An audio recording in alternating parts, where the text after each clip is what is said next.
අපිට දැන් tables properties formatting ගැන හොඳ knowledge එකක් තියෙනවා. දැන් අපි බලමු nested tables කියන්නේ මොකක්ද කියලා. මම මුලින්ම කරන්නේ table එකක් insert කරගන්නවා. මම ඒකට rows තුනකුත් columns තුනකුත් ඇතුළත් කරනවා. ඒ වගේම 100% table width එකක් ලබා දෙනවා මෙතනින්. ඊට පස්සේ border thickness එක 1 තියලා මම okay කරනවා. okay කරාම මට table එකක් create වෙනවා. මම දැන් කරන්නේ ඕගොල්ලන්ට පෙන්වන්න යන්නේ මොකද්ද මේ nested table එකක් කියන්නේ කියලා. nested table එකක් කියන්නේ මේ table එකක් ඇතුළට යොදා ගන්න ලබන තවත් table එකක්. මම මේ cell එකක් click කරනවා. click කරලා ඉවරලා මම තවත් table එකක් insert කරනවා. මම ඒකේ rows දෙකක් දීලා ඉවරලා ඒකත් 100% දීලා ඉවරලා okay කරනවා. ඊට පස්සේ මම මේ මගේ මුලින්ම ඇඳගත්ත table එක select කරගන්නවා. select කරලා ඉවරලා මම ඒකට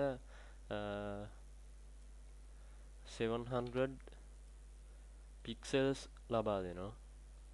ඊට පස්සේ ඕගොල්ලන්ට මම පෙන්නන්නම් මොකද්ද මේ nested tables වලින් කරන්න පුළුවන් විශේෂ කාර්යය කියලා.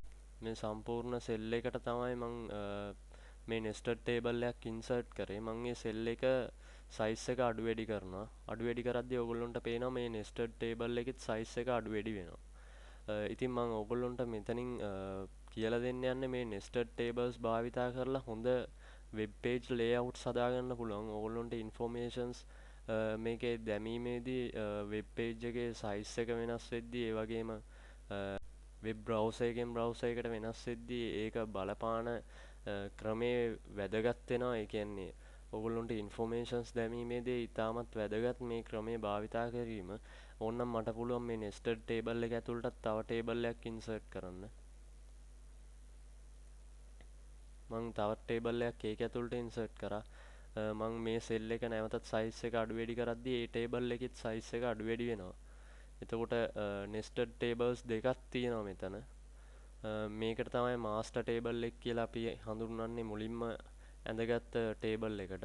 ඉතින් මේ ක්‍රමයට ඔයගොල්ලන්ට web pages නිර්මාණය කරන්න පුළුවන්. ඔයගොල්ලෝගේ layout එක හදාගන්න පුළුවන්. ඔයගොල්ලෝගේ web page එක සඳහා වැඩි informations ප්‍රමාණයක් මේ display කිරීමේ හැකියාව ලැබෙනවා. ඒ වගේම මේ tables වල cells merge කිරීම වගේ options කීපයක් තියෙනවා. මම මුලින්ම මේ columns තුන select කරලා ඉවරලා table merge cells කියලා command එක click කරනවා. එතකොට ඔයගොල්ලන්ට පේනවා මේ columns තුනේම තිබ්බ ඒ cells තුන එක cell එකක් බවට පත් වෙනවා.